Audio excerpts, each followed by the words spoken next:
വോൾട്ടേജിന് PSC ചോദിക്കുന്ന വേറെ യൂണിറ്റ്സ് ഉണ്ടോ? ക്വാണ്ടിറ്റി ഓഫ് ഇലക്ട്രിസിറ്റി എന്ന് പറയുന്നത് എന്തിനെയാണ്? ക്രിച്ച്ഹോഫ് ലോ AC-യിൽ മാത്രമാണോ യൂസ് ചെയ്യുക, അതേ DC-യിൽ മാത്രമാണോ, അത് ഇത് രണ്ടിനും യൂസ് ചെയ്യുമോ? എന്താണ് ലക്സ്, എന്താണ് ക്യാൻഡില, എന്താണ് ലൂമിനസ് ഇൻറ്റൻസിറ്റി? ഇല്ലൂമിനേഷൻ ഡിസ്റ്റൻസുമായി എങ്ങനെ ബന്ധപ്പെട്ടിരിക്കുന്നു? ഒരു സർക്യൂട്ടിൽ വളരെ വലിയ കറണ്ട് കാണിക്കുകയാണെങ്കിൽ അത് എന്ത് ഫാൾട്ടാണ്? ഷോർട്ട് സർക്യൂട്ട് ഫാൾട്ടാണോ, ഓപ്പൺ സർക്യൂട്ട് ഫാൾട്ടാണോ? ഇൻകാൻഡസെന്റ് ലാമ്പിൽ ഉപയോഗിക്കുന്ന ഗ്യാസ് ഏതാണ്? നമ്മളിന്ന് കുറച്ച് ഇമ്പോർട്ടൻ്റ് ആയിട്ടുള്ള ക്വസ്റ്റ്യൻസ് നോക്കാൻ പോവുകയാണ്. നമുക്ക് നോക്കാം. ആദ്യത്തെ നമ്മൾ പറഞ്ഞിരിക്കുന്ന ക്വസ്റ്റ്യൻ ആണ് the time period of 50 hertz. അതായത് ഈ 50 ഹെഡ്സിന്റെ ഒരു സൈക്കിളിന് വേണ്ടുന്ന ടൈം എത്രയാണെന്ന് നമ്മളോട് ചോദിക്കുകയാണെങ്കിൽ അത് 0.02 സെക്കൻഡ് ആണ്. ഓക്കെ, ഇനി ഇതിന്റെ ഈ 50-ലെ 10 സൈക്കിൾ കംപ്ലീറ്റ് ചെയ്യാൻ വേണ്ടി വേണ്ടത് 0.2 സെക്കൻഡ്സ് ആണ്. ആലോചിച്ച് വെച്ചേക്കുക, ഇത് ഇമ്പോർട്ടന്റ് ആണെന്ന് ആലോചിച്ച് വെച്ചേക്കുക. ഓക്കെ, ഇനി അറ്റ് ക്രിട്ടിക്കൽ ടെമ്പറേച്ചർ, ഒരു ക്രിട്ടിക്കൽ ടെമ്പറേച്ചറിൽ സൂപ്പർ കണ്ടക്ടറിന്റെ റെസിസ്റ്റൻസ് എന്ന് പറയുന്നത് 0 ആയിരിക്കും. പഠിച്ചു വെച്ചേക്കുക. ഒരു ക്രിട്ടിക്കൽ ക്രിട്ടിക്കൽ ടെമ്പറേച്ചറിൽ നമ്മുടെ ഈ പറയുന്ന സൂപ്പർ കണ്ടക്ടറിന്റെ റെസിസ്റ്റൻസ് എന്ന് വെച്ചാൽ 0 ആയിരിക്കും. ക്രിട്ടിക്കൽ റെസിസ്റ്റൻസിൽ സൂപ്പർ കണ്ടക്ടറിന്റെ റെസിസ്റ്റർ എന്തായിരിക്കും? 0 ആയിരിക്കും. നമ്മൾ ബേസിക് ആയിട്ട് പഠിക്കുന്ന കാര്യങ്ങളാണ് ഇതൊക്കെ. ഇനി അറിഞ്ഞിരിക്കുക, മോഡേൺ സയൻസിൽ നമുക്ക് ഫേസിനെ റെപ്രസെന്റ് ചെയ്യുന്ന കളർ ബ്രൗൺ ആയിട്ടും ന്യൂട്രലിനെ റെപ്രസെന്റ് ചെയ്യുന്ന കളർ ബ്ലൂ ആയിട്ടും എർത്തിനെ റെപ്രസെന്റ് ചെയ്യുന്ന യെല്ലോ അല്ലെങ്കിൽ ഗ്രീനുമായിട്ടും പറയപ്പെടുന്നുണ്ട്. ഇനി മോഡേൺ സയൻസ് അല്ലെങ്കിൽ മോഡേൺ എഞ്ചിനീയറിംഗിൽ പ്രിഫർ ചെയ്യുന്ന കളേഴ്സ് ഏതൊക്കെയെന്ന് മേ ബി ഒരു ക്വസ്റ്റ്യൻ കറണ്ട് അഫയേഴ്സ് പോലെ വരുവാണെങ്കിൽ നമുക്ക് എന്ത് ചെയ്യാം, അങ്ങനെ പറയാനായിട്ട് സാധിക്കും. ജസ്റ്റ് ഒന്ന് ആലോചിച്ച് വെച്ചേക്കുക, എവിടെയെങ്കിലും ഭാവിയിലെങ്കിലും ഉപകാരപ്പെടും. ഓക്കെ, ഇനി ഇൻഡക്ടൻസിന്റെ യൂണിറ്റ് എന്താണ്? ഹെൻറി ആണെന്ന് പറഞ്ഞിട്ടുണ്ട്. ഇൻഡക്ടൻസിന്റെ യൂണിറ്റ് എന്താണ്? ഹെൻറി ആണ്. ഇൻഡക്ടൻസിന്റെ യൂണിറ്റ് എന്താണ്? ഹെൻറി ആണെന്ന് ആലോചിച്ച് വെച്ചേക്കാം. ഓക്കെ, ഇൻഡക്ടൻസിന്റെ യൂണിറ്റ് എന്താണ്? ഹെൻറി ആണെന്ന് ആലോചിച്ച് വെച്ചേക്കാം. ഇനി വോൾട്ടേജിന് വോൾട്ട് മാത്രമേ യൂണിറ്റ് ആയിട്ട് വരുന്നുള്ളൂ, അതാണ് നമ്മുടെ ചോദ്യം. ഓക്കെ, വോൾട്ടേജിന് എന്താ പറയാ, വോൾട്ട് അല്ലാതെ കുറച്ച് യൂണിറ്റ്സ് കൂടെ ഉണ്ട്. ജസ്റ്റ് ഒന്ന് നോക്കുക. ആദ്യം തന്നെ നമ്മൾ ഈ വോൾട്ടേജിന്റെ ആദ്യത്തെ 4 അക്ഷരം എടുത്താൽ വരുന്ന വോൾട്ട് ആണ് പ്രധാനപ്പെട്ട യൂണിറ്റ്. അതിന്റെ കൂടെ തന്നെ ജൂൾ പെർ കൂളോം എന്ന് പറയുന്ന ഒരു യൂണിറ്റ് ഉണ്ട്. അതായത് ഒരു നിശ്ചിത വർക്ക് ചെയ്യാനെടുത്ത നിശ്ചിത ചാർജ് എന്നുള്ള രീതിക്ക്, അതായത് ഒരു നിശ്ചിത വർക്ക് ചെയ്യാനെടുത്ത ചാർജിന്റെ ക്വാണ്ടിറ്റി എന്നുള്ള രീതിക്കാണ് നമ്മൾ വോൾട്ടേജിനെ കണക്ട് ആക്കുന്നത്. ജൂൾ പെർ കൂളം എന്നുള്ള യൂണിറ്റ് പറയുന്നതെന്ന് ആലോചിച്ച് വെച്ചേക്കാം. ഇനി ഒരു വെബർ പെർ സെക്കൻഡ് ഒരു വോൾട്ടിന് തുല്യമാണെന്ന് ആലോചിച്ച് വെച്ചേക്കാം. മുമ്പ് PSC ചോദിച്ചിട്ടുണ്ട്. താഴെ തന്നിരിക്കുന്നതിൽ വോൾട്ടേജുമായി ബന്ധപ്പെട്ട അല്ലെങ്കിൽ വോൾട്ടേജിന് സമാനമായ യൂണിറ്റ്സ് ഏതാണ്? അതിൽ തന്നിരുന്ന അല്ലെങ്കിൽ വോൾട്ടേജിന്റെ യൂണിറ്റ്സ് ആയിട്ട് കണക്കാക്കപ്പെടാൻ പറ്റുന്നത് ഏതാണ് എന്ന് ചോദിച്ചിട്ടുണ്ടായിരുന്നു. അതിലെ ഫസ്റ്റ് വോൾട്ടും പിന്നെ കൊടുത്തിരുന്ന വെബർ പെർ സെക്കൻഡുമാണ്. അതായത് ഒരു weber per second is equal to അല്ലെങ്കിൽ 1 weber per second is equal to 1 volt എന്ന് ആലോചിച്ച് വെച്ചേക്കാം. ഇനി ഒരു നിശ്ചിത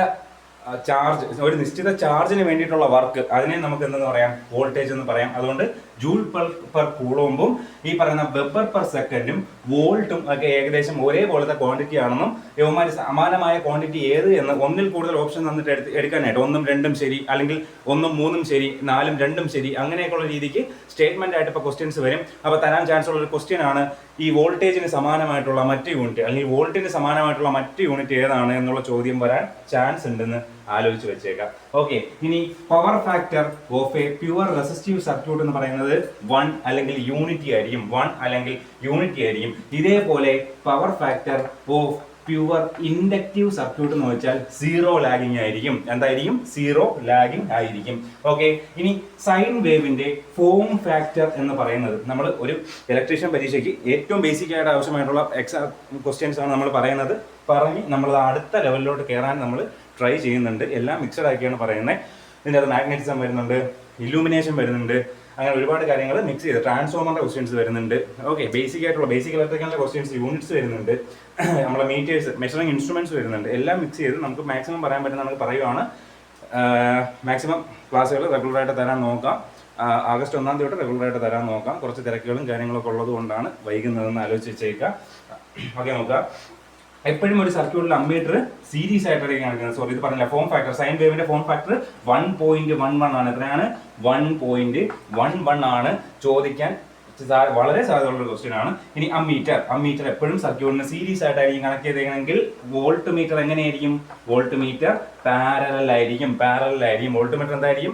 പാരലൽ ആയിരിക്കും. ഇനി ആലോചിക്കുക, വാട്ട് മീറ്റർ എപ്പോഴും മെഷർ ചെയ്യുന്ന ട്രൂ പവർ, അവിടെ അപ്പോൾ ഉള്ള എത്ര പവർ ആണോ അത് ട്രൂ ആയിട്ട് അങ്ങ് അസ്യൂം ചെയ്യുന്ന ആലോചിച്ചാൽ മതി. വാട്ട് മീറ്റർ വെച്ചാൽ നമുക്ക് അപ്പോൾ അവിടെ ട്രൂ പവർ അറിയാൻ പറ്റുമെന്ന് ജസ്റ്റ് അങ്ങ് ഓർത്ത് വെച്ചിരുന്നാൽ മതിയാവും. ഇനി CRO, ഇലക്ട്രോണിക്സിൽ നിങ്ങൾ പഠിക്കുന്നതാണ്. CRO നിങ്ങൾ കണ്ടിട്ടില്ലേ? വേവ്സ് ഒക്കെ നമ്മൾ വേവുകളുടെയൊക്കെ എന്താ പറയാ, നമ്മൾ ഓരോ സാധനങ്ങളും ഓരോ കമ്പോണൻസും കുത്തിയതിന് ശേഷം വേവുകൾ മാറ്റാനും അല്ലെങ്കിൽ നമ്മളിപ്പോ റെക്ടിഫയർ വെച്ചിട്ട് നമ്മുടെ എ സിയെ ഹാഫ് വേവോ ഫുൾ വേവോ റെക്ടിഫയർ വെച്ച് റെക്ടിഫൈ ചെയ്തതിന് ശേഷം കപ്പാസിറ്ററൊക്കെ കണക്ട് ചെയ്ത് എന്ത് ചെയ്യുന്നു, നമ്മളതിൻ്റെ ആ മടക്കൊക്കെ നോക്കുന്നതൊക്കെ നമുക്ക് ഓർമ്മ കാണും. അതൊക്കെ നമ്മളൊരു പച്ച സ്ക്രീനിൽ കണ്ടിട്ടില്ലേ?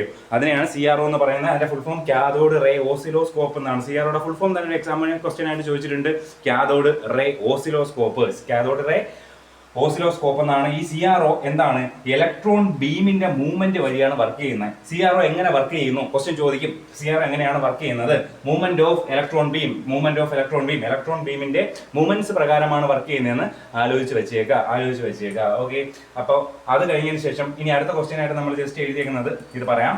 Core of transformer laminated to reduce eddy current loss reduce ചെയ്യാൻ വേണ്ടിയിട്ടാണ് എന്ത് ചെയ്തേക്കുന്നത്, ട്രാൻസ്ഫോമറിന്റെ കോഴ്സ് ലാമിനേറ്റ് ചെയ്തേക്കുന്നത് അറിഞ്ഞു വെക്കുക. എഡ്ഡി കറണ്ട് ഒരു കറണ്ടാണ്, ഒരു ടൈപ്പ് ഓഫ് കറണ്ടാണ്. അത് എങ്ങനെ ഉണ്ടാകുന്നു, അതൊരു ഫാൾട്ട് കറണ്ടാണ്, അത് എങ്ങനെ ബാധിക്കുന്നു എന്നുള്ളത് നമ്മൾ പറഞ്ഞിട്ടുണ്ടായിരുന്നു. ജസ്റ്റ് ഒന്ന് ആലോചിച്ച് നോക്കുക.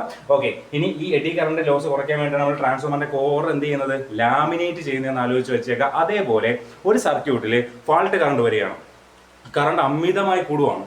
അപ്പം നമുക്ക് അവിടെ ഓപ്പൺ സർക്യൂട്ടാണോ ഷോർട്ട് സർക്യൂട്ടാണോ ഉണ്ടായത്, അല്ലെങ്കിൽ എവിടെയെങ്കിലും ഓപ്പൺ ആയി പോയതാണോ ഷോർട്ട് ആയതാണോ എന്ന് നമുക്ക് എങ്ങനെ അറിയാൻ പറ്റും? ഒന്ന് ആലോചിച്ച് വെച്ചേക്കുക.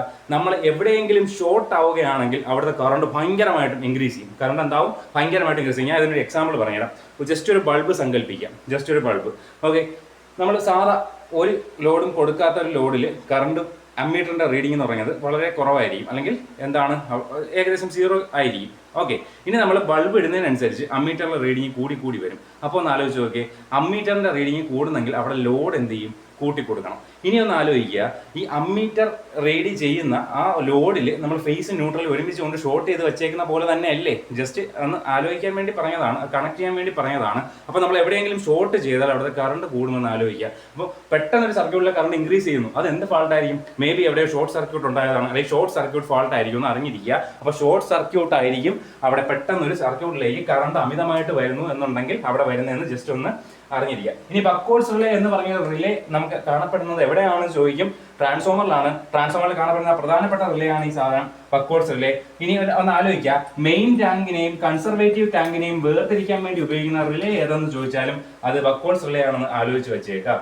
ഓക്കെ, അറിഞ്ഞിരിക്കുക. ട്രാൻസ്ഫോമറിന്റെ അടുത്തൊരു പോയിന്റ്, പ്രൈമറി വൈൻഡിങ്ങും സെക്കൻഡറി വൈൻഡിങ്, അങ്ങനെ 2 വൈൻഡിങ് കാണും. പ്രൈമറി വൈൻഡിങ്ങിനെ കാട്ടി എണ്ണം കൂടുതലായിരിക്കും, ടേൺസിന്റെ എണ്ണം കൂടുതലായിരിക്കും സെക്കൻഡറി വൈൻഡിങ്ങിൽ നിന്ന് അറിഞ്ഞിരിക്കുക. ഓക്കെ, ഇനി ഇവിടെ കൊടുത്തേക്കുന്ന സാധനം ക്രിച്ച്ഓഫ് ലോ AC മാത്രമേ ഉപയോഗിക്കുള്ളൂ. അല്ലെങ്കിൽ ഈ ക്രിച്ച്ഓഫ് ലോ എവിടെയാണ് ഉപയോഗിക്കുന്നത്? AC സർക്യൂട്ട്സിൽ, DC സർക്യൂട്ട്സിൽ, ബോത്ത് AC ആൻഡ് DC സർക്യൂട്ട്സിൽ എന്നൊക്കെ പറഞ്ഞായിരിക്കും ഓപ്ഷൻ തരിക. AC-യിലും DC സർക്യൂട്ട്സിലും ഉപയോഗിക്കാൻ പറ്റുന്ന ലോ ആണ് ക്രിച്ച്ഓഫ് ലോ. ക്രിച്ച്ഓഫിന് 2 ലോ ഉണ്ട്, ക്രിച്ച്ഓഫ് കറണ്ട് ലായും ക്രിച്ച്ഓഫ് വോൾട്ടേജ് ലായും ഉണ്ടെന്ന് അറിഞ്ഞിരിക്കുക. KCL, KVL അതിന്റെ ക്വസ്റ്റ്യൻസ് വരാൻ ചാൻസ് ഉള്ളത് മുമ്പത്തെ വീഡിയോസിൽ പറഞ്ഞിട്ടുണ്ടായിരുന്നു. ജസ്റ്റ് ഒന്ന് ആലോചിച്ച് വെച്ചേക്കുക. ഓക്കെ, ഇനി ഇല്ലൂമിനേഷന്റെ കുറച്ച് ക്വസ്റ്റ്യൻസ്, വളരെ 2-3 ക്വസ്റ്റ്യൻസ് നമുക്ക് നോക്കാം. ആദ്യം തന്നെ ഇല്ലൂമിനേഷന്റെ പ്രധാനപ്പെട്ട ഒരു ക്വസ്റ്റ്യൻ ആണ്, ഇല്ലൂമിനേഷൻ ഡിസ്റ്റൻസുമായി എങ്ങനെ ബന്ധപ്പെട്ടിരിക്കുന്നു? ഈ ഇല്ലൂമിനേഷന്റെ കാര്യം ഒന്ന് ആലോചിക്കുക. നമ്മളൊരു സ്ഥലത്ത് വെട്ടമിട്ടതിന് ശേഷം ആ മുറിയുടെ ദൂരം ഭയങ്കര കൂടുതലാണെങ്കിൽ അവിടെ എങ്ങനെയായിരിക്കും ആ വെട്ടം എത്തുന്നത്? ഒരുപാട് പ്രകാശം നമുക്ക് അങ്ങ് അറ്റം വരെ കാണാൻ പറ്റുമോ? അതേ പ്രകാശം ദൂരം കൂടുന്നതിനനുസരിച്ച് കുറഞ്ഞു വരുമോ? അതാണ് നമുക്ക് ആദ്യമായിട്ട് പഠിക്കാനുള്ളത് എന്ന് ആലോചിച്ച് വെച്ചേക്കുക. ഓക്കെ, എന്ന് പറഞ്ഞ ടോപ്പിക്ക് ലൈറ്റുമായിട്ടാണ് ബന്ധപ്പെട്ടിരിക്കുന്നത്. ഞാൻ ഇവിടെ ഇത് ഇങ്ങോട്ട് മാറ്റി എഴുതി എന്നുള്ളതേ ഉള്ളൂ. അപ്പോൾ അറിഞ്ഞിരിക്കാം, ഈ ഇല്ലൂമിനേഷൻ എന്ന് പറയുന്ന സാധനം ബേസിക് ആയിട്ടും 2 കാര്യങ്ങളെ ഡിപ്പെൻഡ് ചെയ്തിരിക്കുന്നു. ലൂമിനസ് ഇന്റൻസിറ്റിയും ഡിസ്റ്റൻസിനെയും. എന്താണ് ലൂമിനസ് ഇന്റൻസിറ്റി എന്ന് വെച്ചാൽ? ഇന്റൻസിറ്റി എന്ന് വെച്ചാൽ തീവ്രത, ലൂമിനസ് എന്ന് വെച്ചാൽ പ്രകാശം. അപ്പോൾ ലൂമിനസ് ഇന്റൻസിറ്റി എന്ന് വെച്ചാൽ പ്രകാശ തീവ്രത. ഒന്ന് ആലോചിക്കുക, ഈ ലൂമിനസ് ഇന്റൻസിറ്റിക്ക് ഒരു യൂണിറ്റ് ഉണ്ട്, ക്യാൻഡിലയാണ്. ക്യാൻഡല CD എന്ന് നമ്മൾ റെപ്രസെന്റ് ചെയ്യും ലൂമിനസ് ഇന്റൻസിറ്റിയുടെ യൂണിറ്റിനെ. എന്താണ് ലൂമിനസ് ഇന്റൻസിറ്റി എന്ന് ചോദിക്കുകയാണെങ്കിൽ, ഇത് ഞാൻ ഈ വന്ന് ക്ലാസ് എടുക്കുന്ന റൂമാണ്. ഓക്കെ, ഇവിടെ നമ്മൾ എന്ത് ചെയ്തിട്ടുണ്ട്? ഒരു ബൾബ് കണക്ട് ചെയ്തിട്ടുണ്ടെന്ന് ആലോചിക്കുക. ഈ ബൾബ് നമ്മൾ എത്രത്തോളം തീവ്രതയിൽ നമ്മുടെ ആ റൂമിൽ സ്പ്രെഡ് ചെയ്യുന്നു, അതിന്റെ ആ അളവിനെയാണ് നമ്മൾ ലൂമിനസ് ഇന്റൻസിറ്റി എന്ന് പറയുന്നത്. ഇലൂമിനേഷന്റെ യൂണിറ്റ് എന്താണ്? ലക്സ് ആണ്. എന്താണ് ഒരു ലക്സ് എന്ന് ചോദിക്കുകയാണെങ്കിൽ, ഒരു ലൂമൻ, ഒരു പ്രകാശം ഫാളിംഗ് ഓൺ 1 സ്ക്വയർ മീറ്റർ, നേരത്തെ നമ്മൾ പറഞ്ഞ കണക്ക് തന്നെയാണ്. ഒരു ലൂമൻ എന്ന് പറഞ്ഞ ഒരു പ്രകാശം നമ്മൾ എന്ത് ചെയ്യുന്നു? 1 സ്ക്വയർ മീറ്ററിലേക്ക് ഫാൾ ചെയ്യുകയാണ്. അതിന്റെ അളവിനെയാണ് നമ്മൾ ലക്സ് എന്ന് പറയുന്നത്.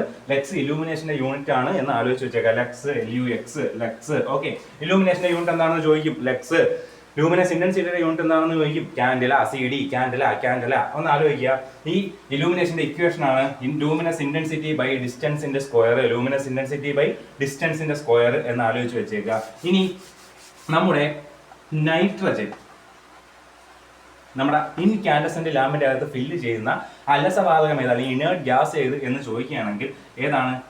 നൈട്രജൻ ആണ്. എവിടെയാണ് യൂസ് ചെയ്യുന്നതെന്ന് പറഞ്ഞാൽ ഇൻകാൻഡസെന്റ് ലാമ്പ് അല്ലെങ്കിൽ filament lamp. Okay, incandescent lamp അല്ലെങ്കിൽ ഫിലമെന്റ് ലാമ്പിൽ ഉപയോഗിക്കുന്ന ഇനേർട്ട് ഗ്യാസ് ഏതാണെന്ന് ചോദിക്കും. നൈട്രജൻ എന്ന് പറയണം. അതേപോലെ ആർഗൺ എന്ന് പറയുന്ന ഒരാളുണ്ട്. അയാൾ എവിടെയാണ് നടക്കുന്നത്? മെർക്കുറി വേപ്പർ ലാമ്പില് ആർഗൺ പാർട്ടിക്കിൾസ് യൂസ് ചെയ്യുന്ന എവിടെയെന്ന് വെച്ചാൽ മെർക്കുറി വേപ്പർ ലാമ്പിലാണെന്ന് എടുത്തെഴുതുക. മെർക്കുറി വേപ്പർ ലാമ്പിലാണെന്ന് എടുത്ത് പറയുക. അതേപോലെ നമ്മുടെ ഡൊമസ്റ്റിക് പർപ്പസിന് ഉപയോഗിക്കുന്ന ഫ്യൂസ് ആണ് റീവയറബിൾ ഫ്യൂസ്. അതേപോലെ വേറൊരു ടൈപ്പ് ഓഫ് ഫ്യൂസ് ഉണ്ട്, HRC ഫ്യൂസ്. ഇവന്റെ ഫുൾ ഫോം പഠിച്ചു വെച്ചേക്ക. High reluctance capacity